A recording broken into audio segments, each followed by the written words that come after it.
Welcome back. Now, the Rwanda Plan could be soon law, as soon as Thursday, in fact. But Rishi Sunak still has to deal with his counterparts in Kigali, who are insisting on a staggered start to migrant deportations. The government may have claimed that already they've identified migrants for the first flight. They're looking for the cohort now. But there are many things to consider here. The House of Lords could vote down the plan on Wednesday if it goes to the Commons tonight. But this is unlikely, as they probably won't want to create a constitutional crisis, although Sunak could eventually force it through Parliament with the Parliament Act. Wherever the result of this parliamentary ping-pong, the plan will not be quite ready for takeoff. The Rwandan government wants to pause the scheme for 2 months after the first flight, which would mean we'd have one flight in May at the earliest, that's the spring deadline the PM has set, and then the next in July. Now, many are looking at the numbers and asking if any of this is actually worth it. The total cost of sending 300 migrants, that's 300 migrants, is, wait for it, £500 million, a considerable amount of money by anyone's calculations, even Sir Jacob Rees-Mogg.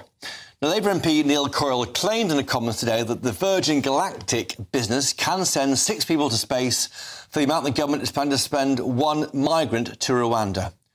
With space tickets on sale for between £150,000 and £350,000, and the National Audit Office, which looks after public spending for Parliament, estimating that the taxpayer could be forking out £2 million per migrant, that number does check out. The Labour are attacking the cost, and they've proposed their own ideas. I spoke to Yvette Cooper, the Shadow Home Secretary, earlier today, and she said this. Conservatives, we've really seen criminal gangs take hold along the channel, and then this huge soaring backlog with asylum hotel use that is costing the taxpayer billions. So, yeah, we would use that money, instead of putting it into the Rwanda scheme, to putting it into strengthening our border security instead. Let's actually start to tackle some of the problem at source and go after those criminal gangs that are making a fortune from putting lives at risk and undermining our border security.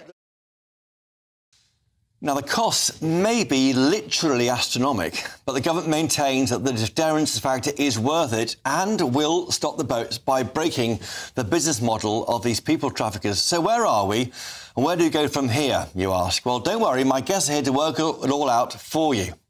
Don't forget to let me know your thoughts, mailmog@gbnews.com.